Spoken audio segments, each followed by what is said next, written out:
And we were on. Welcome. If you're new to this channel, let me introduce myself. My name is Logan. This is Timeless Personal Growth and Development. Today we're talking about child development, and we'll be talking about leading by example. It's no surprise if you have children, and we've all been children before in our lives, that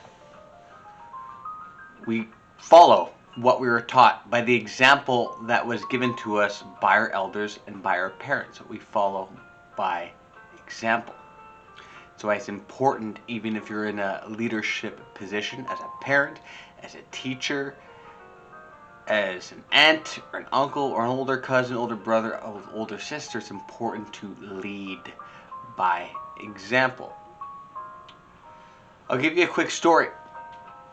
So the other morning, I was out hiking with a friend of mine, hiking up through the mountains. My friend was sharing a story with me that he was sitting in the car once, listening to his friend on the phone, and his friend was getting berated by his girlfriend on the other end of the phone.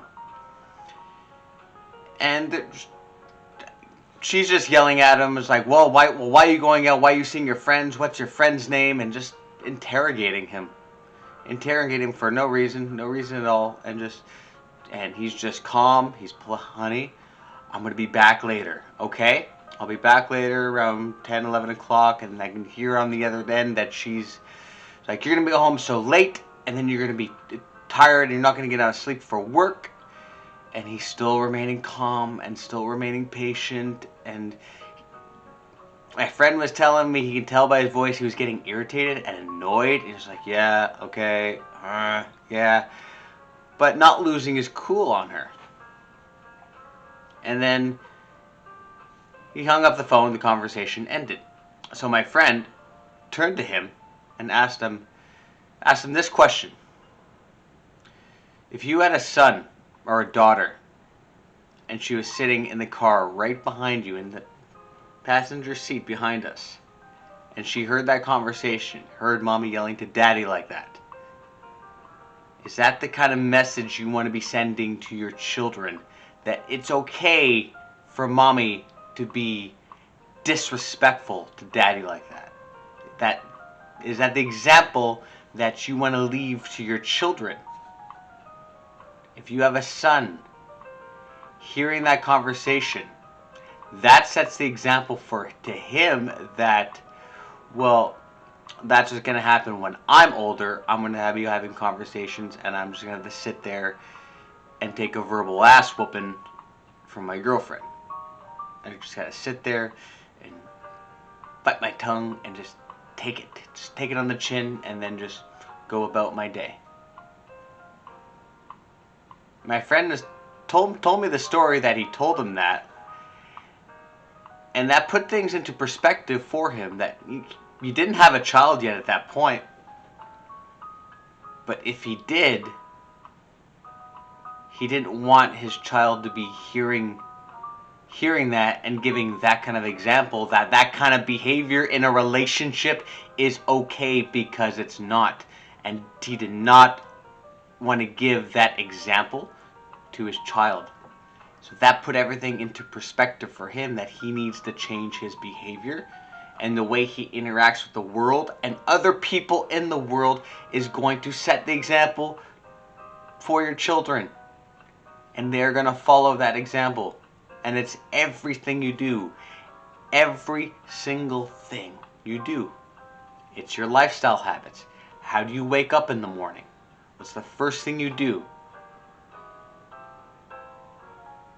How do you go about your day? How do you interact with mom? How do you interact with their grandparents, with their friends, with your colleagues, with your friends? How you interact with them? Do you come home at the end of the day, and the first thing you do is check Instagram? You wake up in the morning, the first thing you do is check your Facebook notifications. Because the first thing you should be doing is what? Checking in on your children, seeing if they're okay.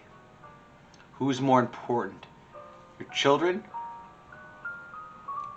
are those people on the other side of that phone that you're not in actual person-to-person contact with.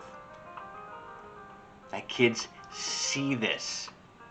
And kids are very aware of that and become very impressionable of that.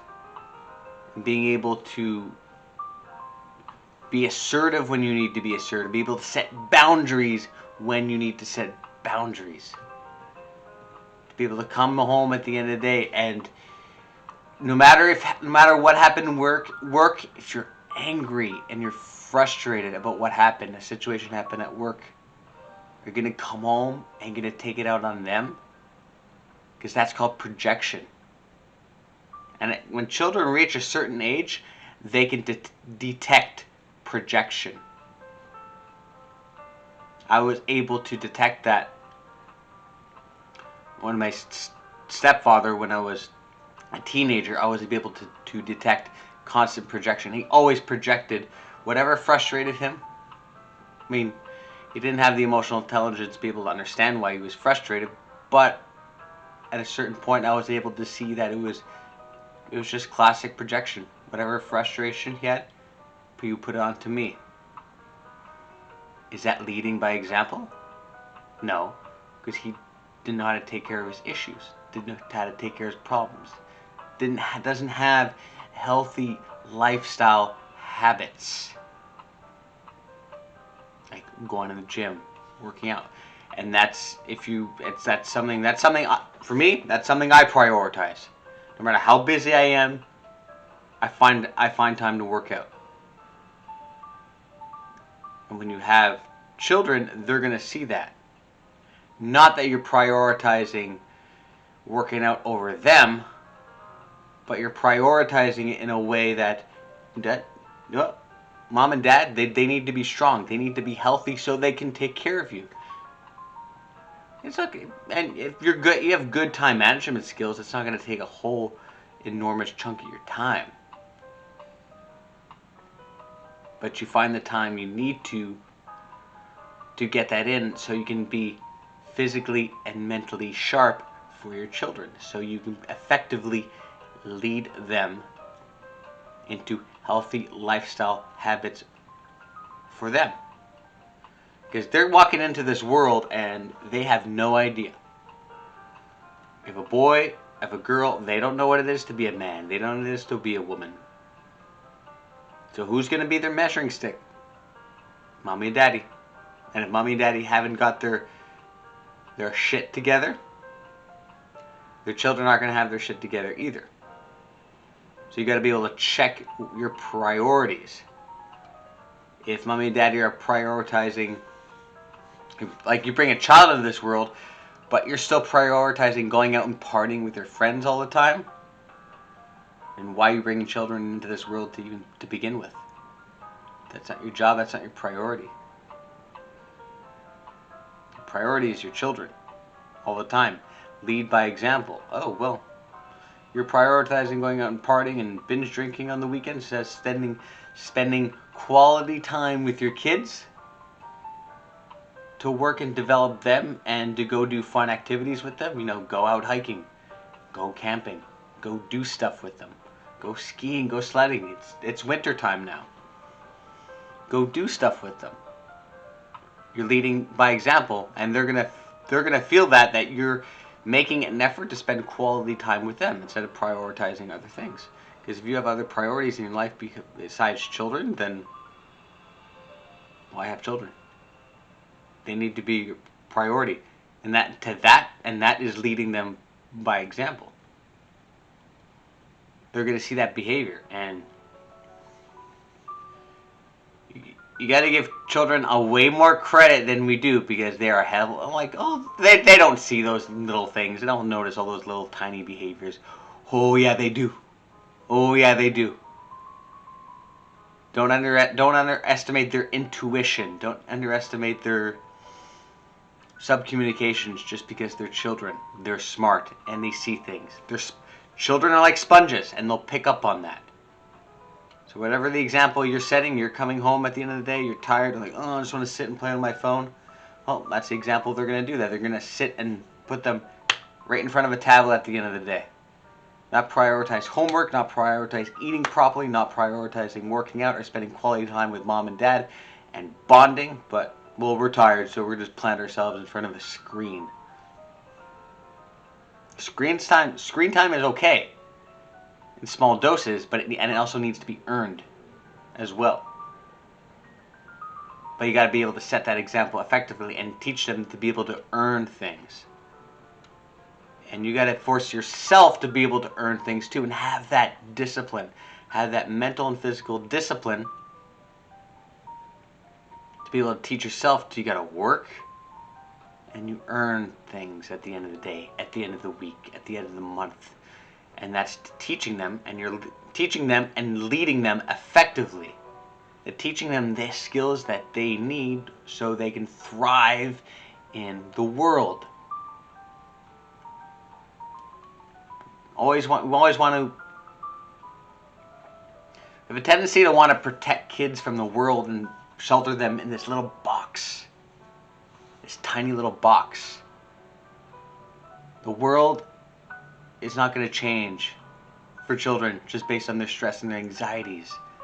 The trick is to build them teach them the proper skill set and lead them effectively so they have the emotional, mental, physical, social tools so that they can go and handle anything out in that world. The world is not going to change for them or you. You need to change for the world, and you'd be able to lead them effectively so they can adapt to the world. And everything that I've just said all starts with how you live your life. And you need to have the proper lifestyle habits and make the proper choices in your life. Because that's going